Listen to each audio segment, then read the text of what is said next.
Hello again, book lovers. Determined by Robert Sapolsky. We've reached number 100, and I was rather hoping it would coincide with a special book, and it has done. Special because it's interesting, packed with information, teaches you a lot of things, makes a cogent argument, which I agree with, but then draws conclusions that I don't agree with. So let's see how much of my reasoning I can fit into a short book review. This book is pretty new, 2023, and I'm obviously getting old, as you'll tell from some of my niggles. In summary, it's a fantastic book, a real head scratcher, and a good teacher. So, highly recommended. Let's see if any of the things that I found in it might be interesting to you. Because let's face it, this is a book by a neuroscientist arguing that everything you do is predetermined. There's no free will. What are your first thoughts on that? Anyway, the critique will come later. Along the journey, what do we learn? Lots of stuff from modern experiments. Imagine this, you take a pill that somebody tells you will take away your free will. How do you behave? Well, that depends on what kind of person you are. If you are depressive by nature, you're more likely to be fooled by the idea of not having any will. Though this is the case, of course, that Mr. Sapolsky suggests we start from. But here we are, poking things into brains and finding out how they work. Which parts of the brain control what? The insula, for example, partly deals with the idea of disgust, linking the physical to the moral, as is suggested in an offhand remark. What else do we learn? If you're ever up in court, try to get on early in the morning or early in the afternoon when the judge isn't hungry, because they do alter their decisions according to their own metabolism. It's been shown. That wasn't what my lawyer said, I have to say. When I was there, he told me I was very lucky because he was just going to get the case in just before dinner time, so the judge would likely want it over with as quickly as possible. That, coupled with the idea that the guy up before me was a pretty violent gangster and I was in for possession of cannabis, though I think any sentence for possession or smoking of cannabis is out of order, but we'll save that for another day. Here are some more of the gems that we get in the book. You can practice an instrument by imagining practicing the instrument and get as much benefit from that as if you had practiced the instrument. I'll have to put that one to the test on my violin.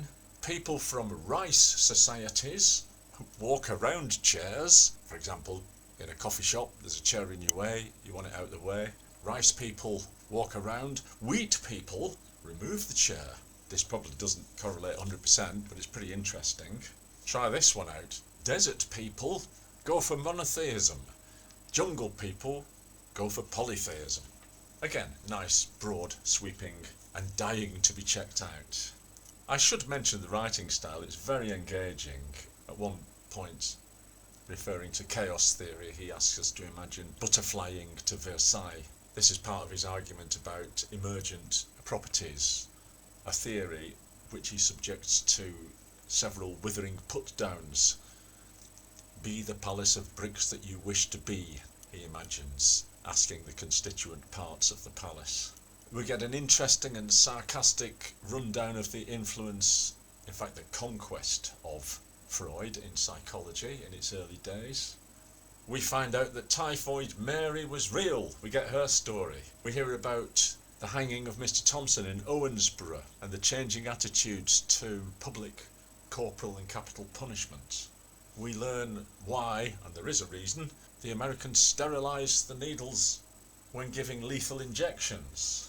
Ramon y Cajal, one of the famous sons of Aragon, is mentioned right near the end. There's a lovely neuron drawing by him, and he was one of the first to theorise about brain structure.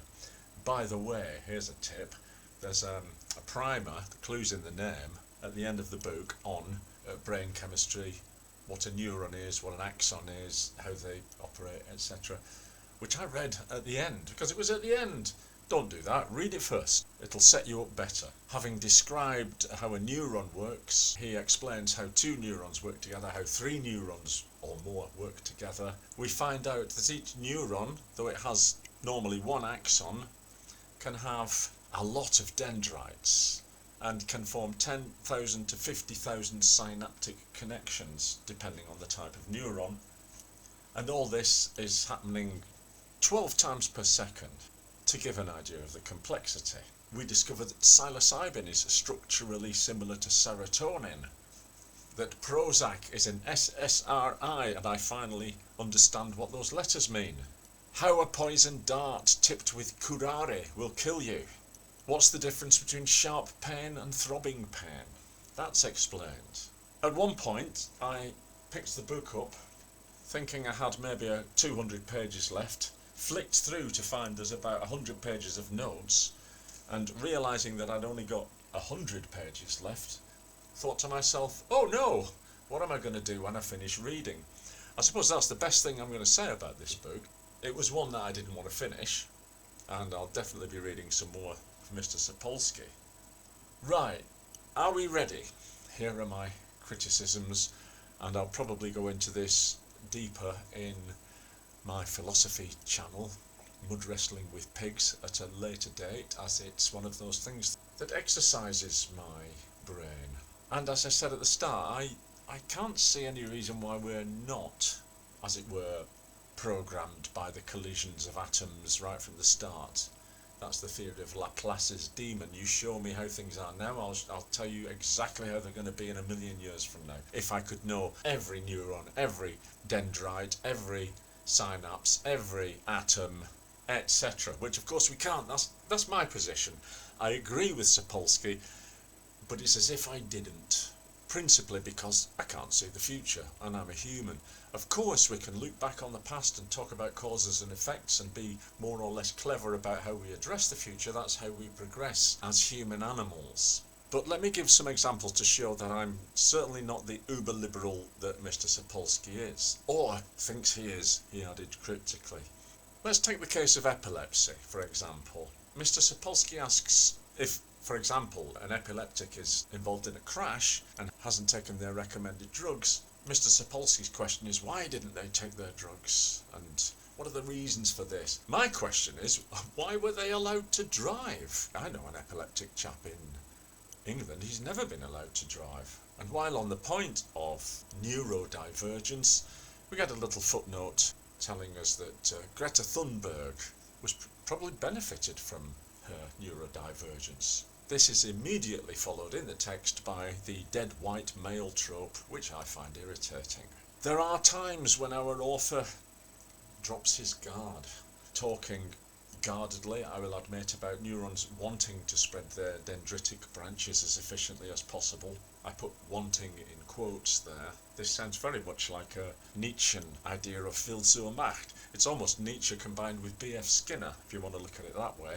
Here's another point of divergence. Apparently there's this 11-second thing in American law which says if you react to somebody attacking you, that's fine, but if the situation has kind of got calmed down and then you re-attack the person who may be by now defenceless, that's not fine, as long as a certain amount of time has passed, and that amount of time is the 11-second rule.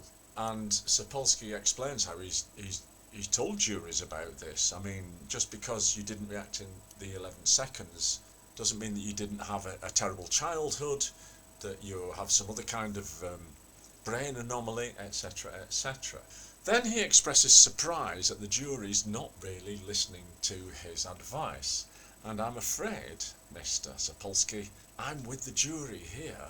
You're working in a framework, and I'm not suggesting punishment should be harsh or whatever, but I do tend to see things from the side of the victim, because, you know, all these atoms colliding around also led to the victim walking past the assailant just then. And that's not the victim's fault. Let's drill down a bit into what this means. There's no blame for anything. That's what we're being asked to believe, and in a sense, I can see where he's coming from. There's no blame for anything. You can always trace it back. Which, in fact, Sapolsky mentions during his critique of Freud. He says there's a great chance to blame your parents for everything. But on the other hand, why would I ever feel pleased with myself? Why would I ever feel ashamed of something that I've done? Why would I ever pat myself on the back? No blame, no praise. I think that makes it kind of tougher, because I myself work on a blame and praise system when disciplining myself, as it were, when reviewing whether I've done a task well or badly. We also learn about the amygdala. This is the terrible reptilian part of our brain which reacts badly to photographs of people in the out group. Now this depends on your state of mind as well, it depends on your upbringing as well, but Mr. S seems quite surprised by this. Yet, I would argue that all these atoms colliding together produced early humans who heard a rustle in the bushes, saw a tiger, remembered the last time they saw a tiger and ran away. They didn't operate the, well, maybe some tigers are bad, but they sure don't represent the majority of tigers mentality. And again, Mr. S seems so disappointed with this, as he is by the fact that men, guess what? You'll never guess. We tend to be persuaded more to do things or buy things or think things if the persuader is an attractive woman. Who would have imagined? Now then, this reaction is described by our author as pathetic. But what's pathetic about teenage boys being turned on by hot women? Step outside yourself, Robert. As also when he calls Bettelheim the, and I quote, sick sadistic fuck, quote. But wait, it's not Bettelheim's fault that he became a sick sadistic fuck, is it? Isn't that the thrust of this book? The question would be, what do we do with Bettelheim and his like? Chapter 13 talks about the increasing liberalisation of our views of health, or I should say ill health, especially mental illness. We no longer look on aberrant behaviour in terms of possession by demons, for example, and he goes through several other diseases which we now understand come from bad brain chemistry, which we understand is not the fault of the person whose brain it is. We're at loggerheads, our author exclaims on page 376, recognising that this is going to get awfully knotty. There's a reference to Foucault, and here we're on the same page because I think it's quite clear that Sapolsky doesn't like him. I was pretty lost with Foucault as well, actually, he confesses. And another throwaway remark tells us, despite having been taught that actions have consequences, quote, yet our rates of violence are unmatched in the West, end quote. In the West? That's an interesting addition. What's my reaction to this idea that we are determined? Well, in the words of another quoted commentator, what we need as human beings is a robust capacity for self-deception. And don't we do this anyway? Can I draw a parallel with Hume's idea that of the two clocks, one ticks forward a second, the other one ticks forward a second, and this goes on for a long time, so we assume that one clock is controlling the other clock. There is, Hume is right, and his Arabic precursor, who I can't remember now, they're right, there's no logic in that at all. In Bertrand Russell's example, the chicken sees the sunrise and the sunrise every morning and the sunrise, and then one day the farmer comes and wrings his neck. Logically, we can't argue that if I let something go out of my hand it will fall to the floor, just because I've seen it a million billion times before. And yet, the best challenge to this that I've ever heard is, well, go on, try and live like that. You can't. You might logically realise that you're falling into a logic trap, but you can't live like that. You don't expect knives and forks to float up out of your hands as you're setting the table. In any case, I think I'll go into this more deeply on a more appropriate channel. Here, I'm trying to be puffing up this book, which as you can see has me thinking, agreeing, disagreeing, and you might say above all, learning. You will need your thinking caps on, but you will learn. I would say at a rudimentary level, it's obviously very complicated, but you know, the first steps of how our brains actually work. Let me finish with just one more example of these kinds of experiments. There's one where you get told you're going to have an electric shock, a mild electric shock obviously, or it would be illegal. How stressed would you be about that if you were warned beforehand that it was going to happen? I think you can see the difference between having a 1 second warning, or a 10 second warning, or a 1 minute warning. I'll leave you to figure out what you think the psychological effects of that might be. But it's all part of this really rather fantastic, multifaceted argument, which I, at base, agree with, as I've said. But let me clock out with this last thought. There's a section on how the Norwegians reacted to the atrocities committed by Anders Breivik, as contrasted with what an American reaction might have been. The American reaction, we imagine, would have been much more retributive. And again, I don't want people to think I'm a retributive justice guy. I'm just not as uber-liberal as Mr. Sapolsky, who lauds the Norwegian reaction to a sort of truth and reconciliation approach, which also worked very well in South Africa at the instigation of Mandela. And the Norwegian reaction is characterised as being much more liberal, much more understanding, and with a touch of, and I quote again, "Our society has failed you. Poor Mr. Breivik bombed the government in Oslo and then went off and killed 77 young socialists." This is the hard swallow, isn't it? We have to feel sorry for him. And Sapolsky encourages us to feel sorry for him along the lines argued by the Norwegian public. But just let me read that again. Our society has failed you. Yeah. But what if it's not our society? How much of the blame do we, in inverted commas, share then? As you can see, I was entertained and stimulated by this book. Very engaging, very wittily written, and I will be reading more Sapolsky. I really wish I could get him in a one-to-one conversation in a room where he could wipe the floor with me neuroscientifically as I put forward a couple of my philosophical points where I feel we might disagree. I mean, it's an excellent subject. What do you think? Oh, sorry, I should say, what have you been programmed to think?